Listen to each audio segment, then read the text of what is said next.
Very much. I think you probably noticed the cabinet room is getting more and more beautiful. You can see the flags behind us of the different forces and the American flag and various others. It's, I think, quite spectacular. It's never looked this good, and hopefully we're going to do work that's never been as good. So I think that's basically what's happened in our first year. We've had an amazing year, and this will be our first cabinet after the year, so we're starting our second year. Tremendous progress has been made. I want to thank my entire cabinet for 12 months of unprecedented achievements. We really have. I mean, it's unprecedented. The numbers we've had on the economy and growth, you see them, and that's despite a Democrat shutdown. Without the shutdown, we would have picked up about 1.5 points more than already high numbers, record-setting numbers. So this has been, I think, and a lot of people say it, the most successful year of any administration in American history. First year, there's never been a first year like this, including the fact that we extinguished 8 wars, and another one we think is coming. Steve Witkoff's working very hard, and Jared and everybody else, and I think it's coming. It was just announced that the murder rate in our country is the biggest drop ever recorded. It's at the lowest level in 125 years. First in recorded history, it's the lowest in at least 125 years. It's a wonderful thing. And that crime is way down. And one of the reasons was we've taken a lot of bad people and gotten them out of our country. In some cases, they're so bad that we put them in prison because we don't want them to even take a chance of coming back in, even though our border is very secure, record-setting secure. We had 0 illegal aliens being admitted into our country for the last 8 months. That's hard for even me to believe, but the people that make up the lists are supposedly nonpartisan, but I would say they lean toward the Democrat side. And if they say that, I'm all for it. As you know, we've had a situation take place with respect to Venezuela. I want to just thank General Kane and his staff. Well, the job that they've done is incredible. Nobody's ever seen anything like it. And once it did take place, I want to thank the leadership of Venezuela. We're getting along really well with them. The relationships have been very strong, very good. And they have informed me that they feel there's very good security, very strong security. We're working with the various people involved, including Chris and Doug and everybody on the oil. We have the major oil companies going to Venezuela now, scouting it out and picking their locations, and they'll be bringing back tremendous wealth for Venezuela and for the United States, and the oil companies will do fine too. Venezuela will actually make for themselves more money than they've ever made before, and that's a good thing. And the people of Venezuela were literally in the streets waving American flags. They were so happy. And the people in our country, like in the Doral section of Miami, which is considered Little Venezuela, they're thrilled. And I just spoke to the president of Venezuela, informed her that we're going to be opening up all commercial airspace over Venezuela. American citizens will be very shortly able to go to Venezuela, and they'll be safe there. They'll be safe. It's under very strong control. And the people of formerly of Venezuela, some want to go back and some want to go back to visit, and they're going to be able to do that. So I've instructed Sean Duffy and everybody else concerned, including the military, that if you would, by the end of today, I'd like you to have the airspace over Venezuela. Planes can go to Venezuela opened up. Okay? Yes. Thank you very much.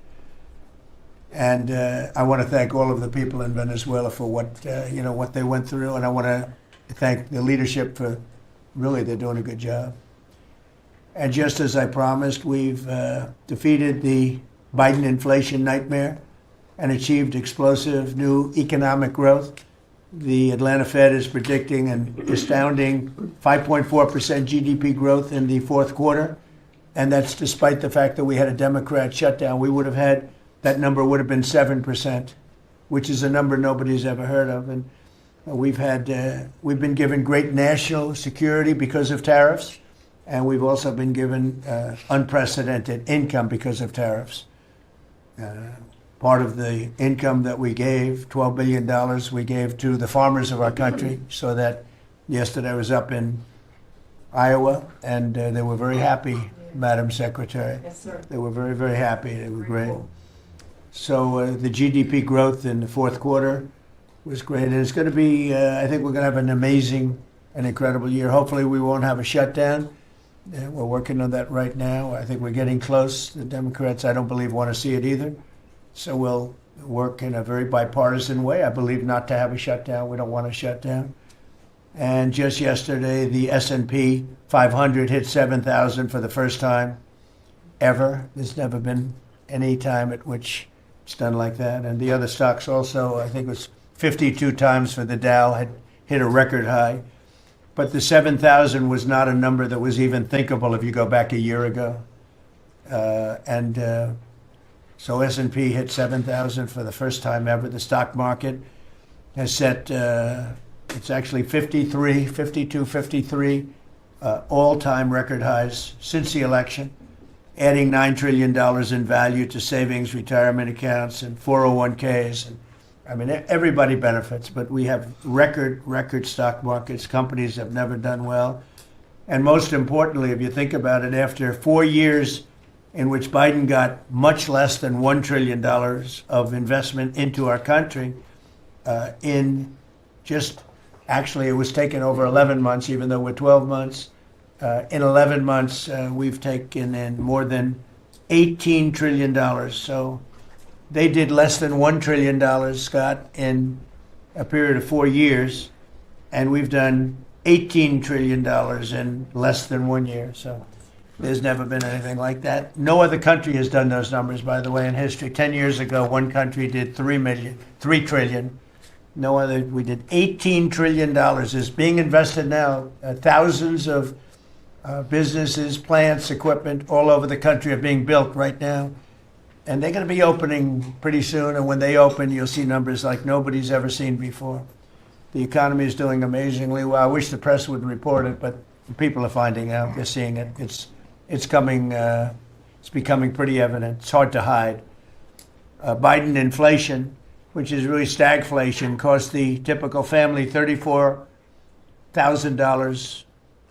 Think of that, $34,000. But after 1 year, growth in real incomes is outpacing inflation by more than $3,000 under Trump. So one cost $34,000 and one made $3,000. That's a big swing. Gasoline has plunged to, think of this, over $4 a gallon, depending on where you are. In California, it's $7, $8 a gallon. While I was in Iowa, and they had $1.85, because I had it at $1.99 a gallon. And I was corrected by two farmers that said, I just bought my gasoline for $1.85. So, Chris, you have to be doing something right, you and Doug, right? But I don't want to give you too much confidence. You got to keep it going. We're drilling, I think I can say we're drilling more than at any time ever in the history. We're taking out more energy out of our land, but specifically, if you look at oil and gas, we've never been anywhere even close. Is that a correct statement? That's correct. All-time records. Yeah, great. It's a great job. Well, it's supply and demand, so that's going down rapidly. And you know, when energy goes down, everything else goes down. They tried to do their thing. It was a disaster. Then they ran back very late to the Trump policy, but they didn't do the Trump policy. They cut leases. They did everything that they could do, but they lost it, and they were very high. And we're now less than $2 in many areas, $2.30 a gallon average.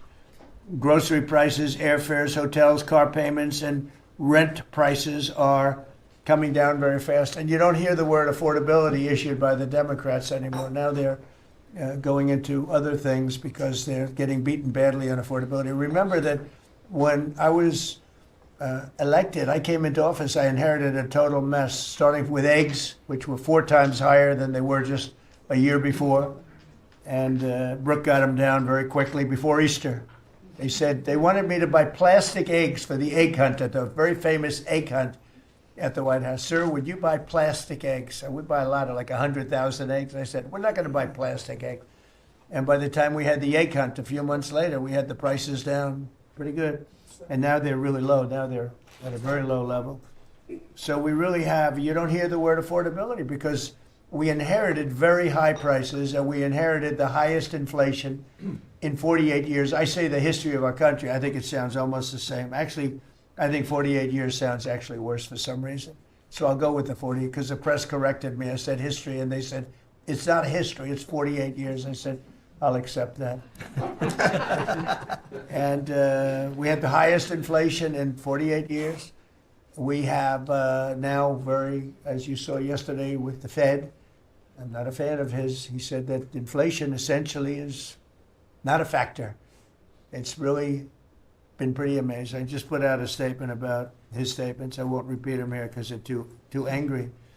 And thanks to our tax cuts, millions of Americans will soon receive record-setting tax refunds. You're going to get a lot of tax refunds, with the average refund expected to be over $1,000 higher than it has been at any time. So we're going to be getting some pretty good refunds, a lot of people.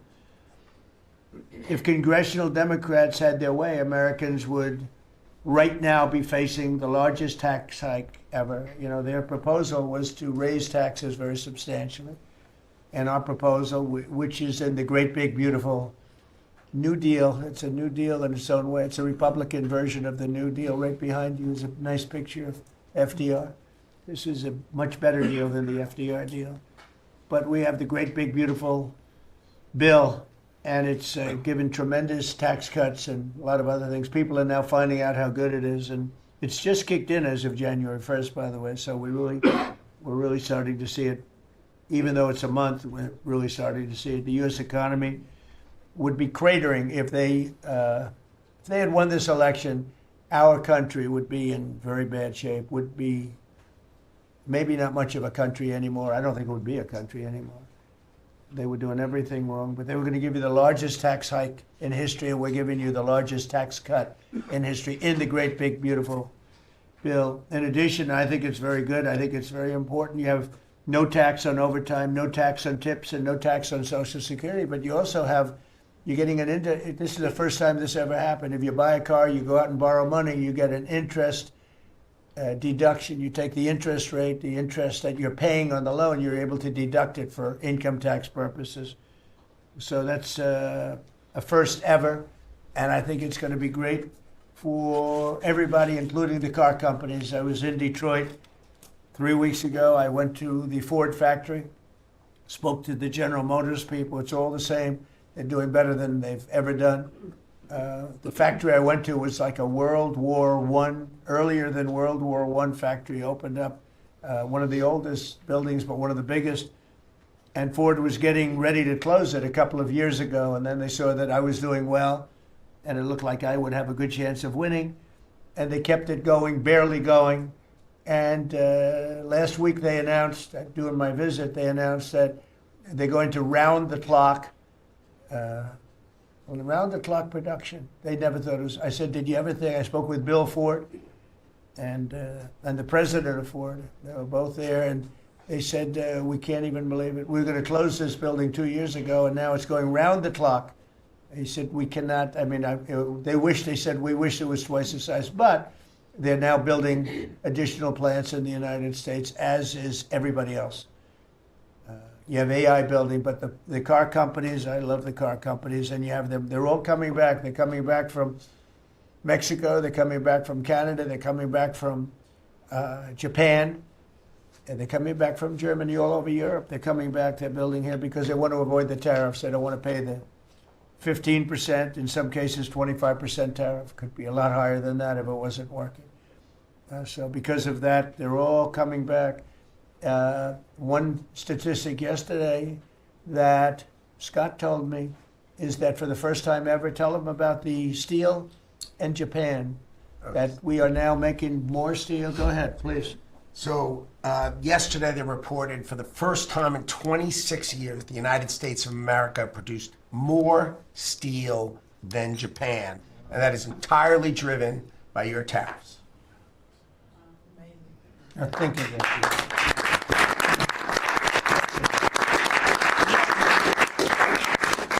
He obviously said that much better than I did because I got no applause and I'm giving you home run after home run. He says one thing and everybody.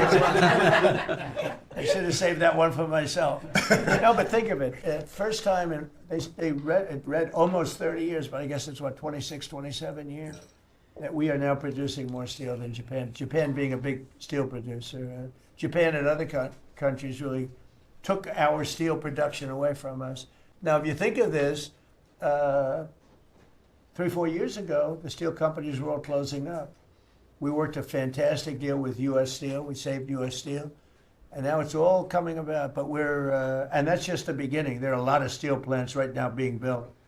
So that's an amazing number. Nobody would have believed that. If you would have said that 3, 4, 5 years ago, people would have said, yeah, it's not a true fact. But so it has to be true because otherwise you question me on everything.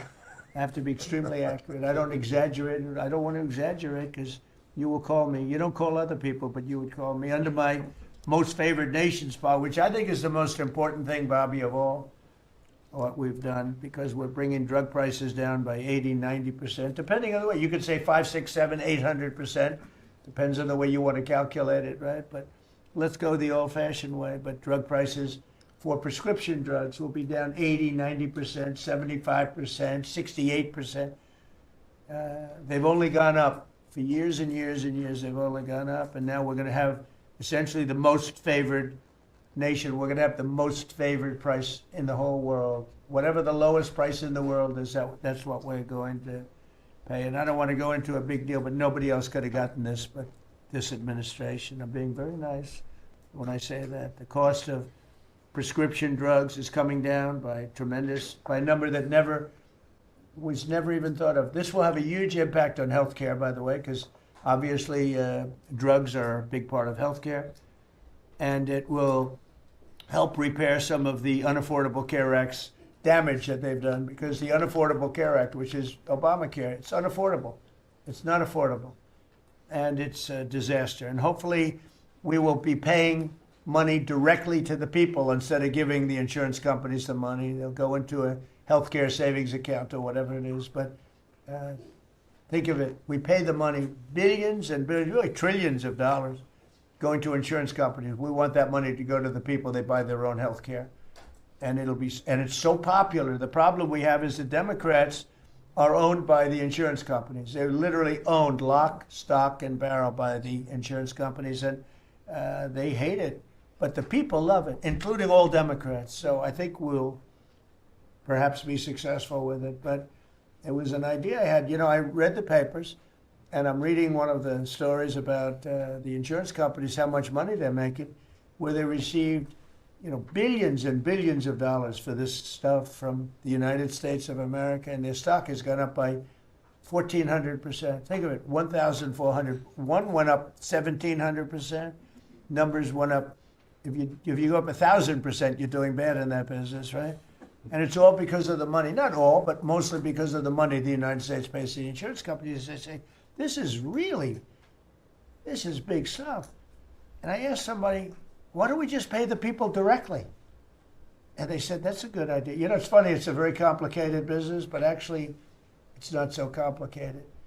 And I went to Bobby and I went to Dr. Oz. I said, can I talk to you guys about this? Is this the kind of money the insurance companies get? Yes. Why don't we pay the people directly? And the primary answer was that the Democrats will never go along with it. But the people go along with it because I put it out. It went viral. Susie, I went all over the place. It became the biggest story. I just said it. And so I think we have a great situation if we could do it. But if you think most favored nation policy for drugs will bring your drug prices down at levels. So now if they're selling a pill for $10 in London and $130 in New York, the London price will go up to $20 and we'll go down to $20. So we'll go from 130 down to 20. And by the way, tariffs did it again because the drug company said, we'll do it begrudgingly, but they were okay. But we'll do it, but no nation's going to approve it because even if you raise the price by, like on a pill, $10 to $20, you're doubling the price of their prescription drugs. I said, no, they'll do it. And when I got them on the phone, I said, if you don't do it, we're going to charge you very substantial tariffs, more money than that's going to cost you. And they said, we'll do it. And before, I don't know that any other president even tried to do it. We can't find it. But if they did try, they wouldn't have gotten through the companies. They wouldn't have gotten through the company, and then they wouldn't have gotten through the country. I spoke with Macron. He was the first one. He was not at that time wearing sunglasses. And he said, no, Donald, I will not do this. I will not. I won't even consider. You're asking me to double the price. I said, you have no choice. You have to do it because you guys have been ripping us off. In other words, the whole world, we've been subsidizing the whole world on drug costs. That's why they were $10 and we'd be at 130. As an example, there were many examples. I could give you examples even worse.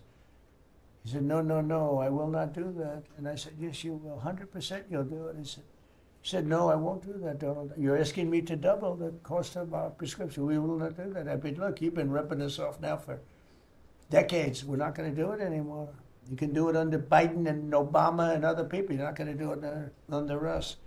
We won't do it. I said, well, if you don't do it, I'm going to charge you a 25% tariff on all of your wine, champagne, and everything else you sell into the United States. He said, like I said, I will do it. And that was the end of the conversation, right?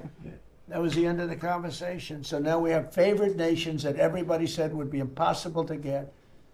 And I then had the same conversation with 15 other countries. Every one of them agreed. After a short conference, they all said no. And then within a matter of seconds, they said, we would be very happy to do that. Thank you for asking in such a nice way. And it's a great achievement. I think it's going to be one of the best achievements we've had in this country in a long time. So we're going to be knocking drug prices down at levels never seen before. I want to thank the drug companies because once they agreed, they really did. They felt it was very unfair. One of them told me it's actually a relief to agree because this has been just a rough thing for me, to justify it. Because they couldn't justify it. I said, how come in London I can buy something for $10 and in New York I have to pay $130? And they go, well, it's research and development. I said, yeah, but you have research and development from them. Made in the same factory, made in everything. This is where my friend, who's very successful, I told you, a seriously overweight person, he takes the fat pill or the fat shot. And he was in London and he said, cost $87 there, cost $1,300 in New York. What's going on? He called me up. And I knew that, but he put it in a very blunt way. I've known him a long time. He's a crude individual, but smart as hell, made a lot of money. But he just thought it was sort of ridiculous. He happened to be in London and he got the shot, Ozempic, I think, or one of them. And I told him it wasn't working. For him, it didn't work. But he brought up a good point. It didn't work. I told him, he knows who I'm talking about. He's going crazy. He begs me not to mention He's not his talking name. about me, ladies. No, it's not our great vice president. No, but he begs me not to mention his name because he's become very famous without mentioning his name. And he is actually a very well-known business person. But he did make a point. But I knew the point very well. We were always paying far more than any other nation. We were subsidizing the world. Right now, there's no more of that. So we're going to be bringing the drug prices down at numbers never seen before. It's going to have a huge impact, positive impact on healthcare. So with that, we are going to ask a couple of people to say a few words. We're not going to go through the whole table because the last time we had a press conference, it lasted for 3 hours. And some people said he closed his eyes. Look, it got pretty boring. In all fairness, I love these people. But there's a lot of people. It was a little bit at the boring side. But I didn't sleep. I just closed them because I wanted to get the hell out of here. Some of them, I didn't sleep, by the way. I don't sleep much, let me tell you. But it's funny, some of them got me in a blink. When you go like, and they took me as at the closed segment of my cycle.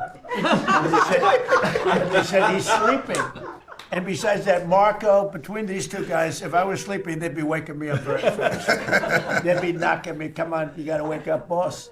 But no, we've had great meetings. Look, we're the most transparent presidency by far, and I love going around the room, but we're gonna pick a few people. I think I would like to ask Steve if he could just give us a brief description of how well we're doing in the Middle East, because we have peace in the Middle East now. There's a couple of little minor flames that we put out very easily. And very importantly, we got our last hostage back, which is incredible. Unfortunately, this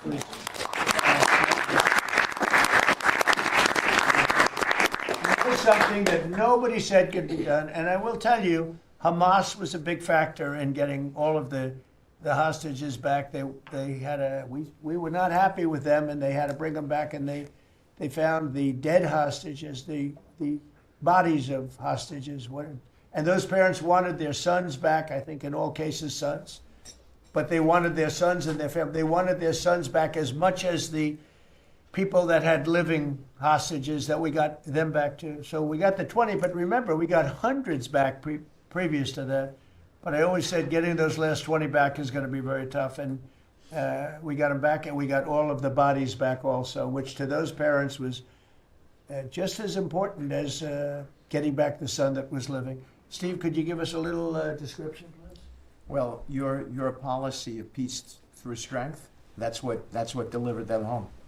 Without that pressure, it never happens. We are in the second phase now.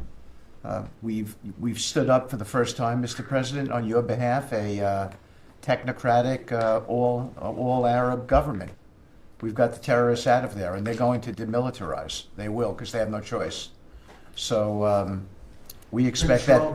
Pardon me? And now we want to get Hamas no guns, right? Right, they're going to give it up. They're going to give up the AK-47s. A lot of people said they'll never disarm. Looks like they're going to disarm. And they did help us with those bodies, getting them back. And that family is so grateful to you. They called, I spoke to them, Jared spoke to them. You know, it's an amazing story. He broke his shoulder, but he went out there because he didn't want his friends to fight alone. He would be alive today but for that. He had no reason to go out with a broken shoulder, and he went out and fought them courageously. And died. That's right. It's a great story, and the parents are great. They were the only ones who didn't, they came back pretty rapidly, actually, considering. And we had got some back initially with the initial group. After that, we had to get a lot. That's a tough job. That's a nasty job, too. Who would want that one? That's a nasty job. And between Israel and Hamas working together, if you can believe it, they got them back. And we got the last one back yesterday, and the parents are so happy. It's amazing, actually, how we sent a message to the parents on your behalf, as you suggested, and they were so grateful. I have a note for you. Grateful to me is a much better word, because it's hard to be happy, but they were actually. I mean, they couldn't believe that they had their baby boy. The mother said, my baby boy back. It's a very terrible thing. Steve, Russia, Ukraine, we've making a lot of progress. Could you explain that? The Ukrainians actually said that we've made more progress since Geneva than they've seen in the last 4 years of that conflict. So we had 5 Russian generals last Sunday in Abu Dhabi with Jared and Dan Driscoll, and we think we made a lot of progress. The talks will continue in about a week, but lots of good things happening between the counterparties discussing the land deal. And we have a security protocol agreement that's largely finished, a prosperity agreement that's largely finished. And I think the people of Ukraine are now hopeful and expectant that we're going to deliver a peace deal sometime soon. And because of the cold, extreme cold, they have the same that we do.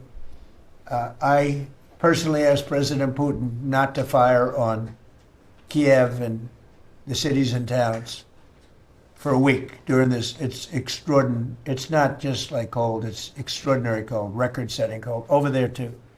They're having the same. It's a big pile of bad weather, the worst. But it was really, they said they've never experienced cold like that. And I personally asked President Putin not to fire into Kiev and the various towns for a week And he agreed to do that. And I have to tell you, it was very nice. A lot of people said, don't waste the call, you're not going to get that. And he did it, and we're very happy that they did it. Correct. Because on top of everything else, that's not what they need, is missiles coming into their towns and cities. So I just thought I should say it. I thought it was a very good thing. And Ukraine was, almost, they didn't believe it, but they were very happy about it, because they are struggling badly. I They're think it struggling. shows, Mr. President, how you provide an overarching sort of presence in these negotiations. The Ukrainians never thought it could happen. The Russians are doing things maybe that people wouldn't give them the credit for doing, and I think it always comes down to your indomitable spirit.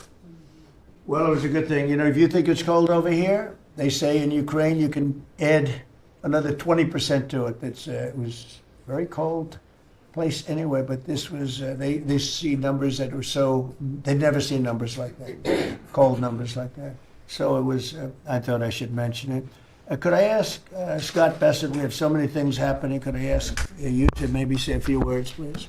Yes, sir. So the one big beautiful bill that was passed on July 4th last year, we're starting to see the effects kick in. You mentioned the great economy. One of the things in the one big beautiful bill, Mr. President, it was an honor to host you, and as you said, the best rapper in the world, Nicki Minaj, at yesterday's Trump Accounts Summit. She was great. We've now had 1 million people sign up for Trump accounts just this week. We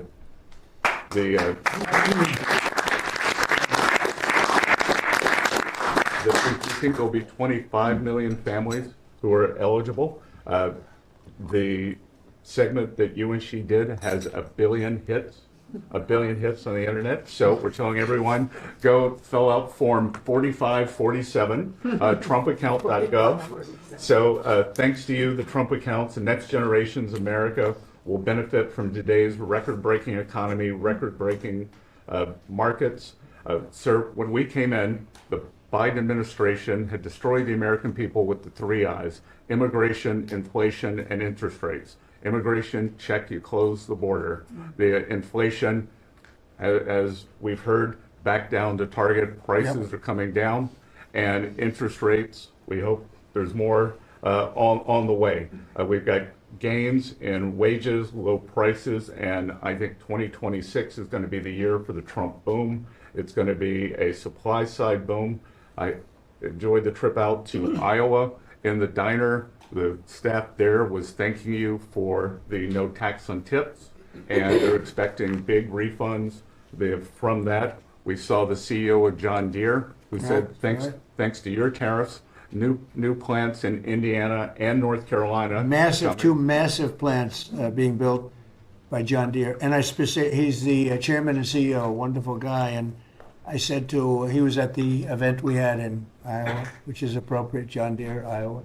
But I said to him, so what are you doing? He said, we just announced 2 massive plants. In fact, they're going to have one plant for excavators. And he said, there hasn't been an excavator built in this country in 50 years or something. He said, they're taking it out of Japan and they're moving it into the United States. 2 very big plants. And I said, so why are you doing it? He said, because of you and because of tariffs. I said, if we didn't have tariffs, would you be doing it? He said, absolutely not. So it's very important, and I hope we're going to be successful with the Supreme Court case, because we're waiting, and we're taking in hundreds of billions of dollars, and we don't want to give it back, number one. And number two, and you know, the people that are fighting us on that case, by the way, are China-centric. These are people that are for China, but they're also outside of the United States. These are countries that have ripped us off for years and years, charging us tariffs. And now we're doing an amazing job, and we're getting it back. We're getting it all back and then some.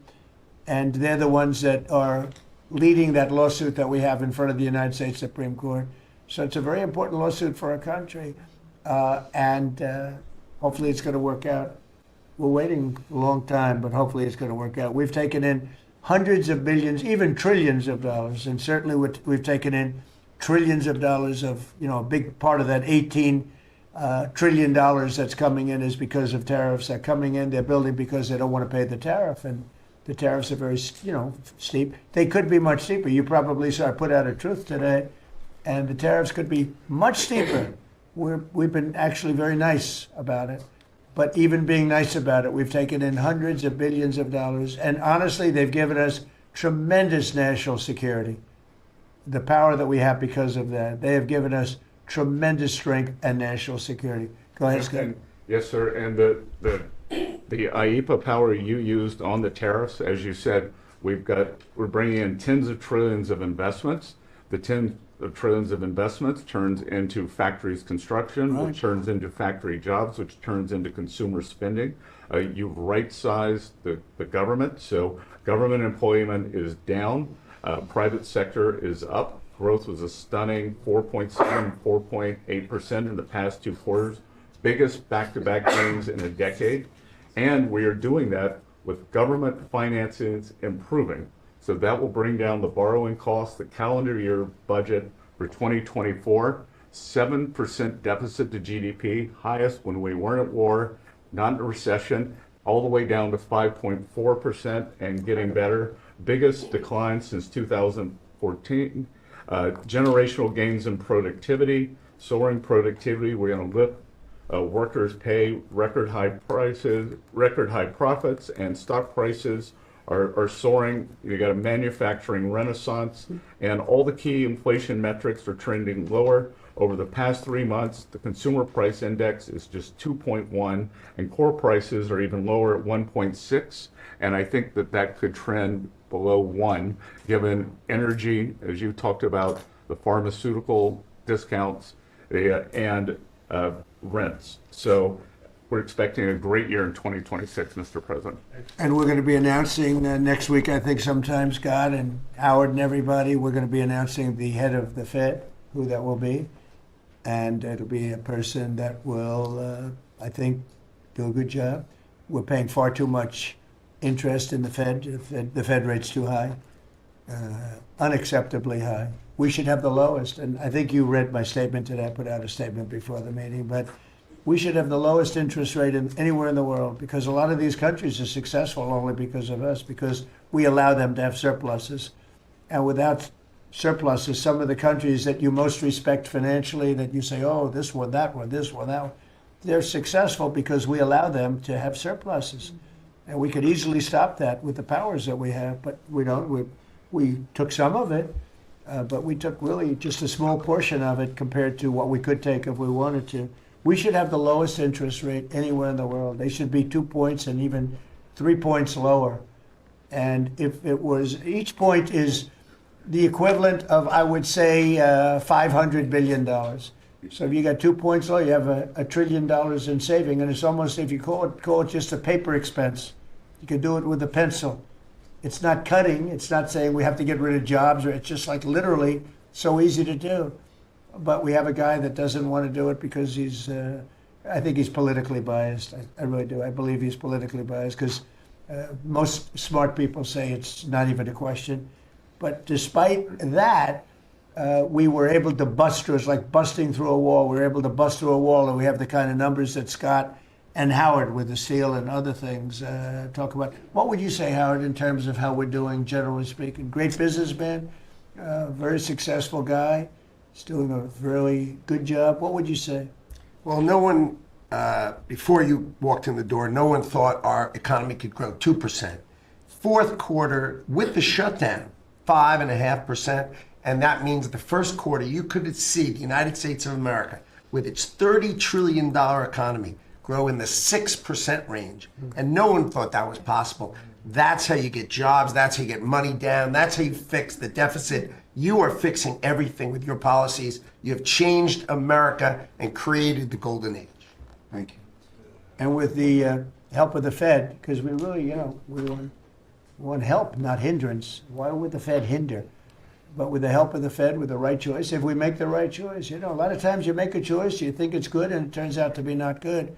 But with the help of the Fed, we could hit numbers that have never been hit before. We could hit 8, 9, 10. There's no reason why not.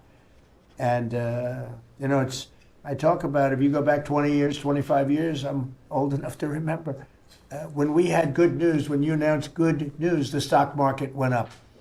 You announced anything good, the stock market went up. You announced bad, the stock market went up. And that's the way it should be. But now it's over the last 15 or so years.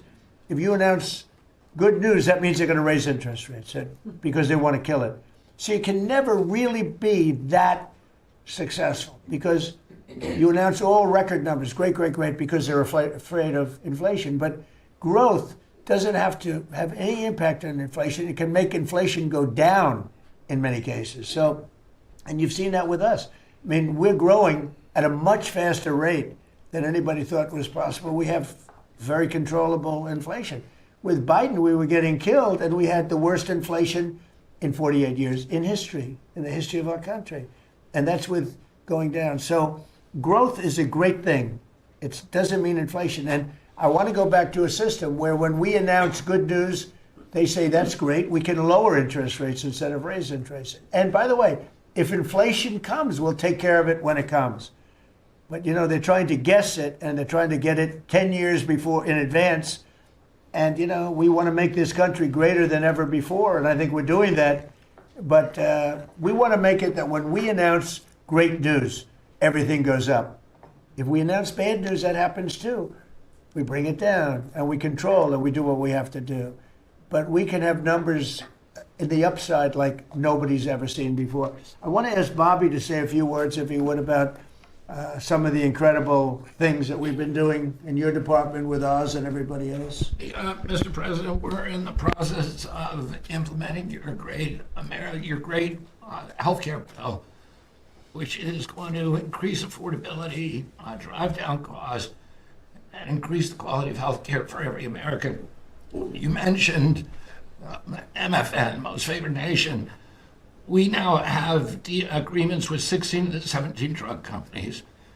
And you asked us to do something. You know, Clinton had promised to do this, Biden had promised to do this, Obama, Bush had all promised to do it. None of them succeeded. It was regarded as impossible, and you made it 10 times harder. As you said, not only do I want MFN, but I want them to all reshore their production to this country.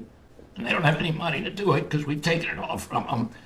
And I want to make sure we continue to lead the world in innovation. We succeeded in all of those goals. And the proof that we did that is after we signed those agreements, the stock prices for those companies went up $1.3 trillion. Amazing. And they are reshoring. Eli Lilly is building 6 new plants, including an API plant. So the next time that we have a pandemic in this country, we're not going to be stuck buying API from China, who cuts us off. We're going to be able to make it right here. Novo Nordisk is building 4 new plants, and we are going to be releasing Trump RX so that every American can get the lowest prices in the developed world. In some cases, they're going to be lower than the lowest prices in the developed world. And that's going to be happening sometime probably in the next 10 days. So we're doing rural health care. We sent out $10 billion last week. The states have that money. They're going to be giving it to rural hospitals sometimes in the next 2 weeks. And we're going to revolutionize rural health care in this country. You are raising the influx of federal dollars to rural health care by 30% over the next 5 years. So 30% every year, more dollars, federal dollars, are going to be flowing to them. It's going to allow them to rebuild their decaying infrastructure, to retain providers, and also to revolutionize the use of AI and other technologies, which is going to dramatically lower the prices for rural Americans and raise the quality of their health care. Brooke and I released the dietary guidelines, which have been received incredible acclamation from both sides of the aisle. We are going to change the food culture in this country. Brooke gives away $405 million a day to buy food for Americans in the WIC program, the Head Start program, SNAP, school lunches, the VA, and the military. They're now going to be getting real food for the first time. And Brooke came up with the ingenious idea of requiring every store in this country that accepts food stamps to double the amount of real food that they're selling. And this is going to drive changes in the market. And it's going to lower the cost of meats, of proteins, of whole grains, for fruits and vegetables so that every American will have in their reach an affordable meal that actually is real food. 70% of American kids now are, 70% of the diet of American kids is now ultra-processed foods. That's why we're spending $5 trillion in treating chronic disease in this country every year. We are attacking fraud. We have odds of finding hundreds of billions of dollars of Medicaid, Medicare fraud in states like Minnesota and California, and we are clawing back that money. We also accomplished something that every American has promised, which is prior authorization. Now we have 80% of the insurance industry that has agreed to eliminate prior authorization in almost all of their procedures. So that this is going to dramatically change the experience of every American with the healthcare system. When you go to your doctor at your point of care, before you leave that office, you will know whether the insurance company is going to pay for the procedure or not. And that is going to, as I said, change the experience. We're also doing price transparency, which you asked during your first term. It never got implemented because the Biden administration never enforced it. We brought more enforcement actions against hospitals than in this 1 year, and the Biden administration brought in 4 years, and we're doing a crackdown so that every American, when you go to a restaurant, you look at the prices before you buy the meal. You ought to be able to do that when you go to a hospital, and by the time that we leave office, every American is going to have that guarantee. We're doing a lot of other stuff, but we were told to keep it short. You are. And the autism that's moving along really, isn't it? Trying to figure that. We've commissioned now dozens of studies, maybe over 100, and we are going to get those done for you. Good. That's so important. Also, Eli Lilly, Merck, Pfizer, every drug company, they're spending trillions of dollars right now, as we speak, building plants in the United States because they want to be able to save a lot of money on tariffs. It'll be hundreds of percent, 100%, 200%, 300% in 2 or 3 years from now. So I said, you better have your plant built because in 2 years from now, before I leave office, it'll be a sad day. Very sad day for me. But before I leave, every one of these plants better be built because you're going to be paying 300% tariffs. And they're all building their little hearts out. I spoke with the head of Eli Lilly, who's a fantastic guy, a star, actually. He's a star, very smart. And he told me he's building 6 plants in the United States, big ones, and locations that I know very well, but all over the country. Merck is building, and Pfizer's building, and every one of them's building, and foreign companies are building. So it's an amazing thing that's happening, and you're doing a fantastic job. I read an article today where they think Bobby is going to be really great for the Republican Party in the midterms. So I have to be very careful that Bobby likes us. But we're letting you do your job, right? Thank you, Mr. President. Thank you, man. You're doing a great job. You and Oz and the whole group, they're doing it. I'll add this, and Marty McCary has done an incredible job at FDA. That's true. Last month, we approved more gene and cell therapies than any time in history. And we're making this a safe and productive and encouraging ecosystem for biotech so that China does not steal that industry from us. Fantastic. I'm going to ask Scott Turner to speak really quickly about housing because, in my opinion, I have very strong opinions on housing. That's what I did for a long time. I did good with it. But, we got to get interest rates down even lower. They are now pretty low, but we got to get them lower. And I'm a big factor, to me, the biggest factor is interest rates for housing. Only in that, you have a lot of people that have become wealthy in the last year because their house value has gone up. And, when you get the housing, when you make it too easy and too cheap to buy houses, those values come down. I don't want those values to come down. We have millions of people that own houses, and for the first time in their life, they're wealthy because their house is worth $500,000 or $600,000 or more or less, but more money than it's ever been worth before. I don't want to do anything to knock that down, and so I want to be very careful with this. You make housing, I can turn on housing immediately, but you make it too easy and you're going to knock the value down of people that own houses. I want to for those people, those millions of people that own houses, we're going to drive those values up. But we're also going to try making it easier for people to buy. The best thing that can happen for both groups of people is lower interest rates. And those interest rates are coming down. And with a proper, intelligent person at the Fed, that person will be able to work with us to get interest rates down. That covers all of the sins. It covers everything. Lower interest rates keeps the values up for the people that have housing and lets other people buy housing. And Scott, if you could just expand quickly on that. Yes, sir. You did allude to when we first came in, sir. You know, our fiscal house in America was a mess, but because of your economic policies, the economy is thriving. And I do have some good news to share. As you said, you know, good news. I hope this will make the interest rates continue to go down. But because of your policies, sir, home sales in December, they rose sharply to their strongest pace in 3 years.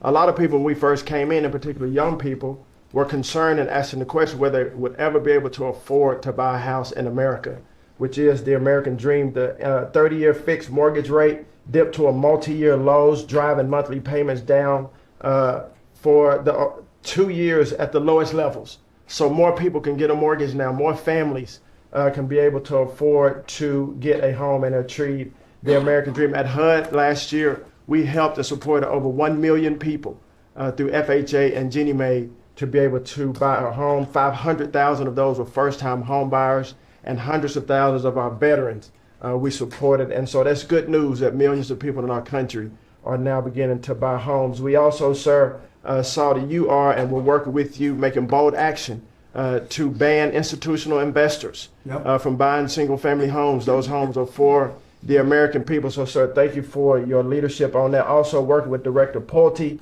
over at FHFA to buy $200 billion worth of mortgage-backed securities, driving down even more the cost to get a home. And so we're grateful for those actions. Also, the One Big Beautiful Bill has been tremendous, making the low-income tax credit increase, working with Secretary Bessent at Treasury to produce more projects and more homes in America. And the One Big Beautiful Bill also made our beloved opportunity zones permanent.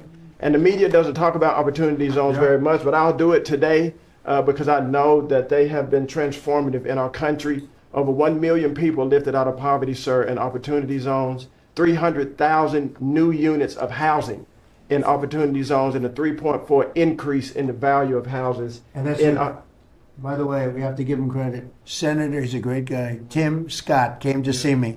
First administration, first term, and he had this idea for opportunity zones. And he gave me the idea. We did it. We implemented it. It's one of the most successful programs in the history of our country, and nobody talks about it. The press doesn't talk about it, but I want to just tell you, Tim Scott, Senator, South Carolina, did a great job, right? Wonderful job, yes, sir. Did a good job. He's a good man. Yes, sir. And so those have been made permanent now.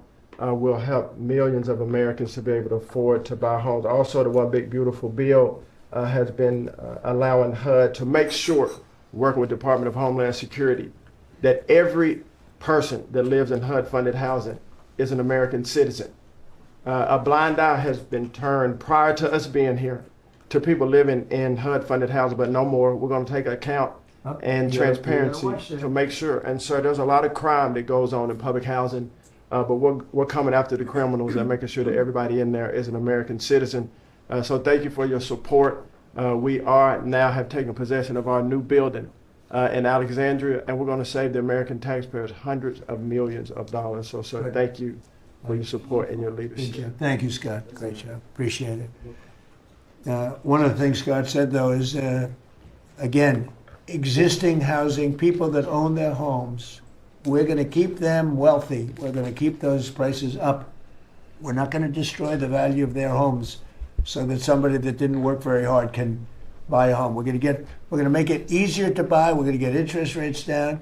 But I want to protect the people that for the first time in their lives feel good about themselves. They feel like they've, that they're wealthy people. And I want them to understand it. There's so much talk about, we're going to drive housing prices down. I don't want to drive housing prices down. I want to drive housing prices up for people that own their homes. And they can be assured that's what's going to happen. Chris, could you say a few words about energy, please? You bet, Mr. President. I can say with confidence that your energy dominance agenda is firing on all cylinders. United States oil production today is greater than Saudi Arabia and Russia combined, the number 2 and number 3 producers. Our natural gas production today is greater than Russia, China, and Iran combined, the 2nd, 3rd, and 4th largest natural gas producers. Huge production in the United States. Secretary Burgum at the Interior Department has taken in more money on oil and gas lease sales in the first year of this administration than the entire 4 years of the Biden administration. And beyond oil and gas, 6 new coal leases under this first year of this administration from the Interior Department, and coal production is growing again in the United States after years of decline. And this beautiful clean coal was the MVP of the huge cold snap we're in right now. I can say with some confidence, hundreds of American lives have been saved because of your leaning in and stopping the killing of coal and revitalizing coal. Coal, over the last few days, where we're at peak demand in electricity, has delivered 20 times more electricity than solar and batteries. Think about that, 20 times more. Because coal doesn't mind very cold weather. Right? You're not allowed to say the word coal without proceeding by saying clean, beautiful coal. Clean, beautiful coal. It's not affected by bad weather. Rain, snow, sleet, freezing coal.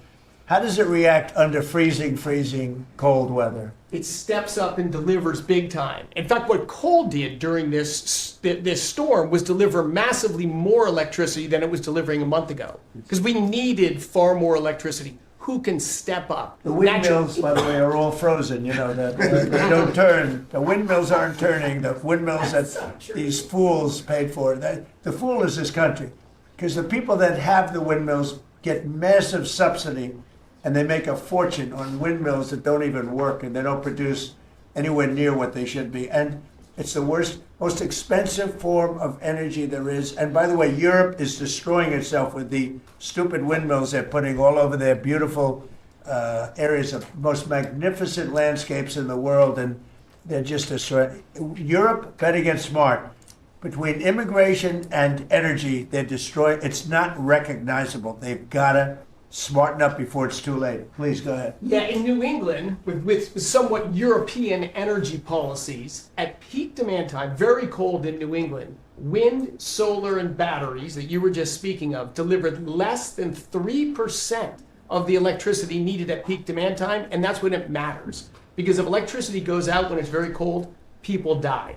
Over 200 people died in a smaller cold snap during the Biden administration. This was massively larger geographically. We've had no failure of the electricity grid, no failure of long distance transmission lines. Local distribution lines have iced up and come down, and we have people from all over the country working to get those back up because people need their lights back on. But your energy policies delivered just a dramatically different outcome for the American people. If we'd continued the Biden-era policies for one more year, continued to shut down coal plants, continued these crazy climate restrictions that wouldn't even let power plants run at maximum demand time, we hadn't liberated all the backup generators that are sitting there. We gave up an emergency approval. So a lot of those plants that were going to close, the coal plants that were modern and good and threw off very little problem, and that were really powerful. You know, by the way, China does most of everything they're doing with coal.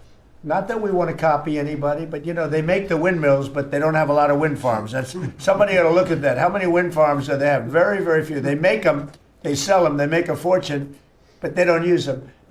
So the coal, I understand they're using it also as a great backup. So you build a plant, but they have it as a backup in case of tragedy, in case of really bad weather, et cetera, et cetera.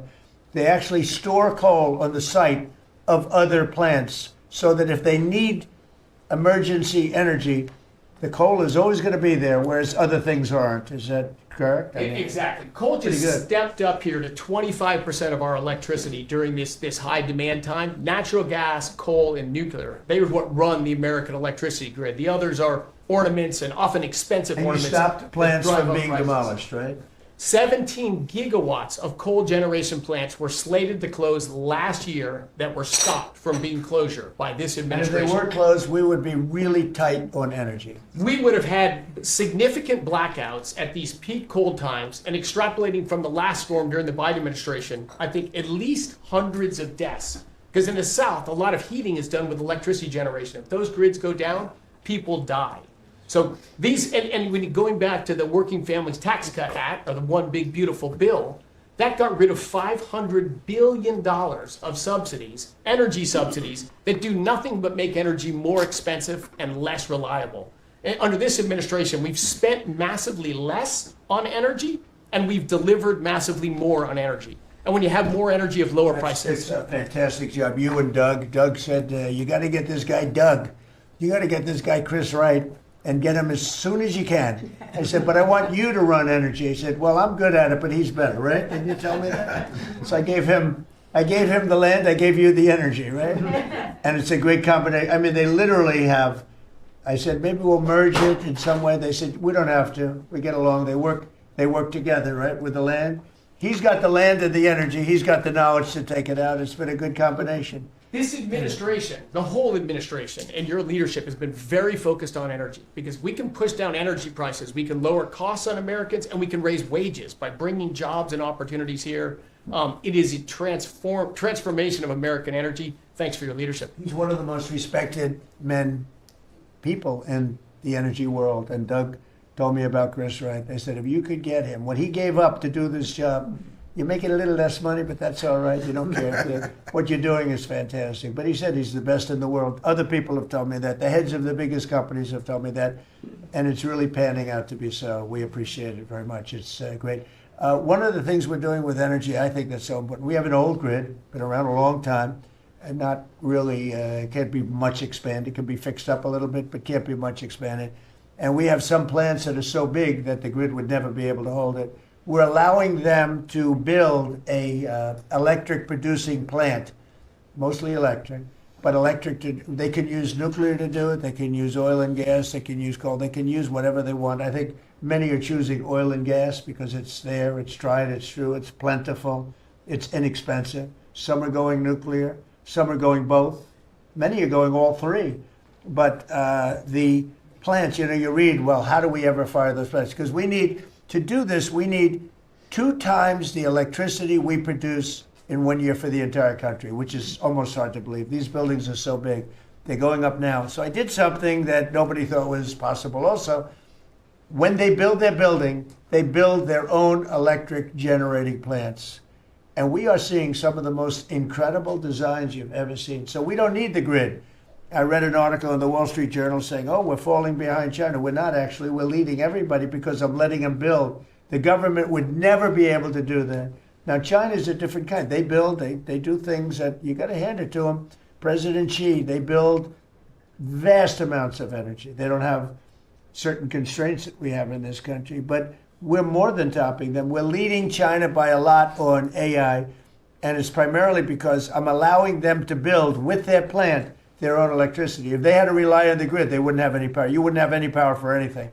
And they're building the electricity. And one of the reasons I'm able to do that is we have a very capable man in the room named Lee Zeldin. He may be in the room someplace. Is it his normal place? He's there. He's always there. Most reliable, solid guy. And he's done an amazing job. Could you just explain that? And also, because of the fact he's so good, California has a problem. The hardest permit to get when they lost 25,000 or so houses, which shouldn't have been lost, they should have allowed the water to come down from the Pacific Northwest, which was very plentiful. But they didn't do that. They lost 25,000 houses. Lee and his team gave them the most complicated permit within 20 days. Everybody, every single house that burned down got the federal approval. Unfortunately, it's well over a year. And the state and the city, that's Gavin Newsom, and the city, the mayor, who's grossly incompetent, by the way, they have been unable to give permits. There are like 3 houses being built out of thousands and thousands. They have no permits. So I read about a week ago that it's possible, because of what's happened, whether you declare national emergency or something. These people are they're dying to build their house. They want to do something that I could put somebody in charge from the federal government. Congratulations, Lee. And I'm putting Lee Zeldin in charge of getting them their permits, city, federal. You have the federal, you need the city and state. And I hear you have great powers over them if we want, and we're going to give you that power. We've already given you that power. So Lee Zeldin is going to work with the thousands of people that are dying to build their house.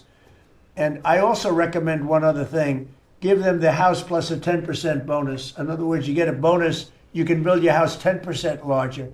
They've suffered so greatly, they've waited so long, and they should be given a bonus. So I think, and I've heard this has been done before, they get a 10% bonus. They can build a house that's a little bit larger than what they had before.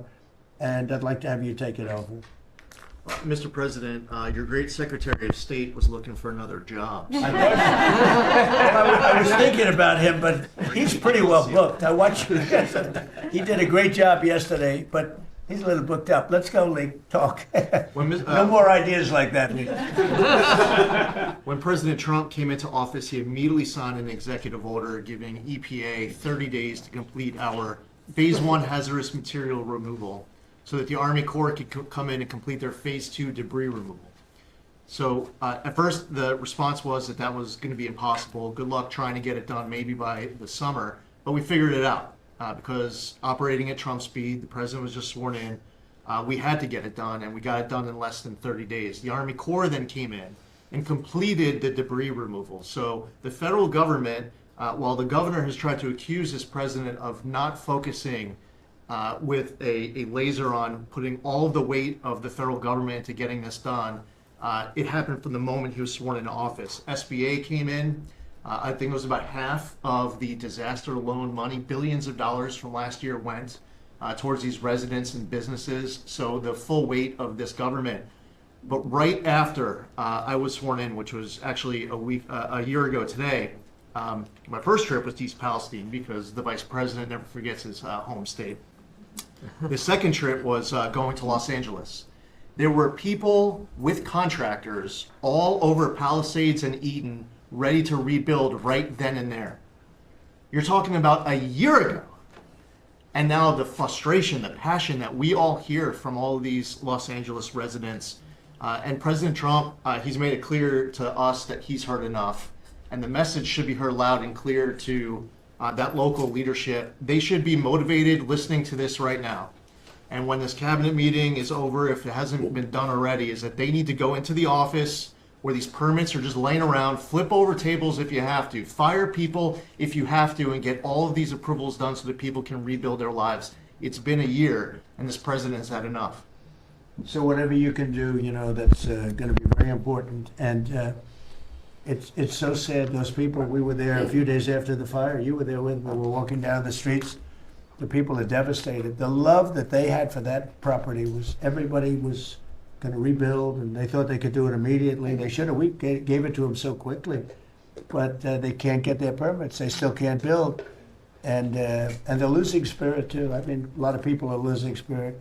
And the other thing I'd like to talk to you about and other people about that happen to be sitting around the table.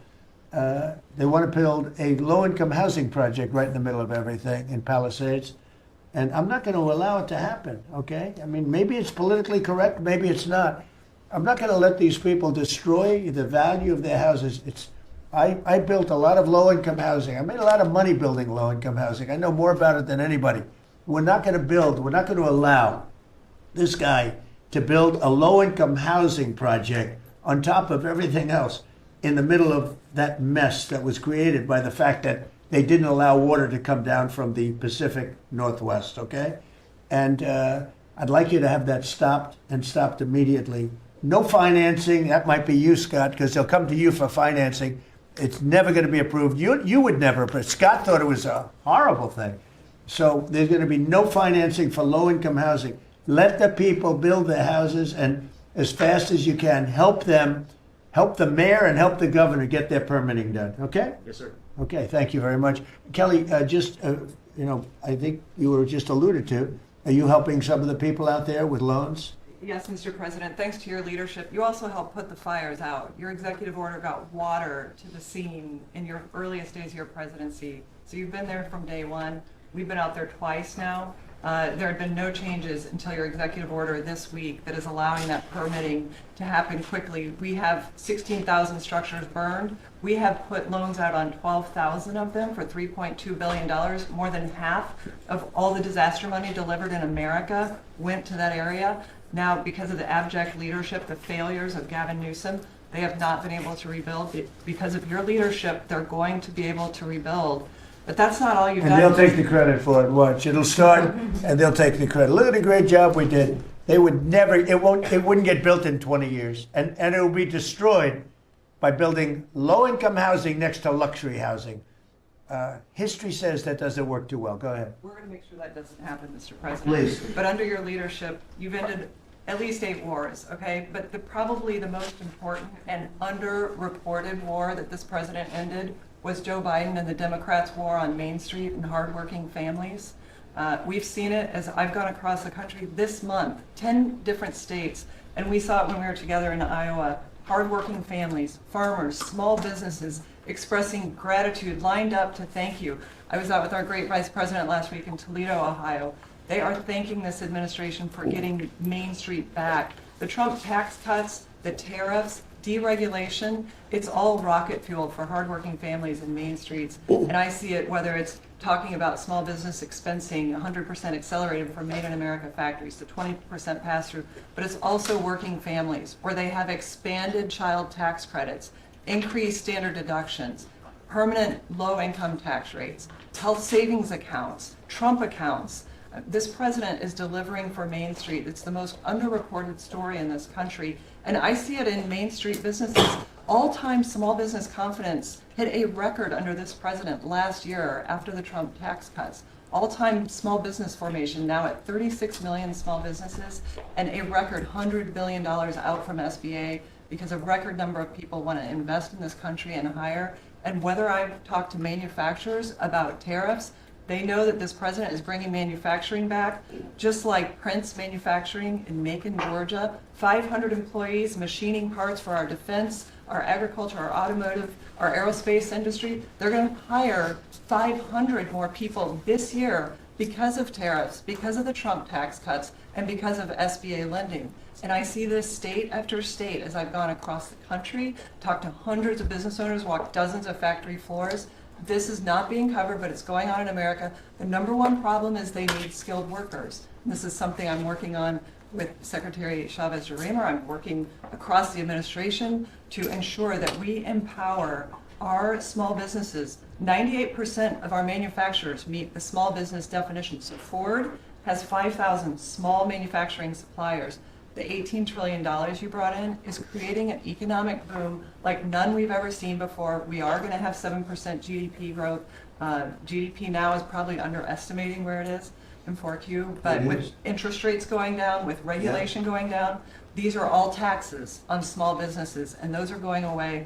And thanks to President Trump, your leadership, we are seeing Main Street boom. Hardworking families have $1,000 already in their pockets, and when they get their $1,000 refund text, I hope they all remember that every Democrat voted against them getting their tax refunds, because this is what our administration is doing, is powering your incredible economic agenda forward on Main Street. Thank you very much. Thank you. Great job. I do want to say that on my left, I have a man who's doing a fantastic job, and on my right also, by the way. But we're spending a tremendous amount of time and effort on building our military. We largely rebuilt the military during my first term, fortunately, and we're greatly, greatly enhancing it now. We're going to be doing something new. We're bringing back the battleship, and I thought, like you remember the battleships for the great Iowa and Alabama, Missouri, those unbelievable scenes that you see, Victory at Sea. You'd see these incredible ships, and I thought they were powerful, but the battleships that we're building are going to be 100 times more powerful than those beautiful works of art. I mean, they were magnificent, all steel. We have the steel now, and we're going to be doing that as an enhancement. But our military is very, very strong. You may want to say something about the large fleet of ships that's heading over to the Middle East? Well, Mr. President, you had to, like so many other cabinet members have referenced, rebuild the perception of America. And at the Department of War, that meant reestablishing deterrence. What happened in Afghanistan, what happened in Ukraine, a war that never would have occurred, what happened on October 7th in Israel, never would have happened under President Trump. So as a result, we're having to rebuild how our enemies perceive us. And when President Trump said, we're not getting a nuclear, Iran, you won't have a nuclear bomb, he meant it. And we sent those B-2s halfway around the world, and they never noticed. When he said, we're not going to tolerate trafficking drugs anymore in our hemisphere, we treat them like the Al-Qaeda of the Western Hemisphere, he meant it, and we're executing that. When you said, Mr. President, we're securing the border, the military was proud to do their part alongside Homeland Security to do that. Same thing with Iran right now, ensuring that they have all the options to make a deal. They should not pursue nuclear capabilities. We will be prepared to deliver whatever this president expects of the War Department, just like we did this month. No other military in the world could have executed the most sophisticated, powerful raid, not just in American history, I would say in world history. What those men did going downtown, another country, the most secure place in the most secure base in the middle of the night, without anybody knowing until those simultaneous bombs dropped 3 minutes before the helicopters dropped. No other country could coordinate that. No other president would have been willing to empower those warriors that way to be that effective. And that sends a message to every capital around the world that when President Trump speaks, he means business, and we are reestablishing deterrence at the War Department, Mr. President. Thank you. Great job you're doing. Just to finish up on that, the Somalian pirates over the years have pirated, stolen many ships. They would get large amounts of money for the ship. You know, you have $1 billion ship, and the insurance companies didn't want to fight because, you know, some of those ships are very flammable. They're carrying millions of barrels of oil. Very flammable, very dangerous situation if they're shot at. So they wouldn't fight. We notified them a number of months ago. Anybody that does that gets the same treatment as a drug dealer sending their drugs in from Venezuela or anybody else. As you know, it's 97% down by water. So the drugs coming in by sea or by water is down 97%. Now we're also starting, that was the more difficult route. Now we're starting to do that by land also. It will be, you'll see that happen as they come in and kill our people with drugs. I think the real number is 300,000 people a year, not 100, but whatever it is, it's a lot of people, hundreds of thousands of people. They're going to get hit. But also we added to the list the Somalian pirates that go out on a boat, similar type boat, actually not quite as fast, not quite as nice as you can imagine, but they get the same missile that we give to the people that are bringing drugs. And so far, we haven't seen anybody going out. So the traffic is not being interfered with by people pirating our ships. Not our ships, ships all over the world. I said, make it for any country. We're doing the rest of the world a favor. It's a very effective favor, but we see very little pirating nowadays. You used to have ships being taken every single, like 2 or 3 a week, these massive ships that be brought in to some place in Somalia, which I don't even know is it a country. We have Ilhan Omar left, and then she gives us lectures on the Constitution of the United States. These people are, what they've done to rip off our country is terrible, but the pirating has essentially stopped. They know that if anybody even makes a move toward a ship, they get the ultimate treatment. They will go to wherever they want to go, but it's probably not going to be to heaven. I can't imagine, but they get hit very hard, just like a drug dealer, just like the boats, the ships that are coming in. Every boat that comes in with drugs on it that we take out, we just saved 25,000 American lives. Each boat is the equivalent of saving 25,000 American, mostly American, but American lives. So I just wanted to let you know that, and Pete's been totally authorized to do that. And they know it's going to happen, and it seems that all of that brisk business that they had has been stopped in its right in its foot. So I just want to thank everybody for being here. My cabinet has been amazing. I like this much better than going around for 3 hours. We'll pick on other ones. Pam, you're doing great. We're all doing great. JD, if you'd like to say something, you can. Would you like to really quickly? He is, after all, the Vice President of the United States. It's okay, sir. I'm here for the free coffee. I just say it's an honor to serve with this group, and we're doing a lot of good for the American people. We're very proud of it. Yeah, we're very proud of the country. We're very proud of you. Thank you very much, everybody. Thank you. Thank you. Let's go.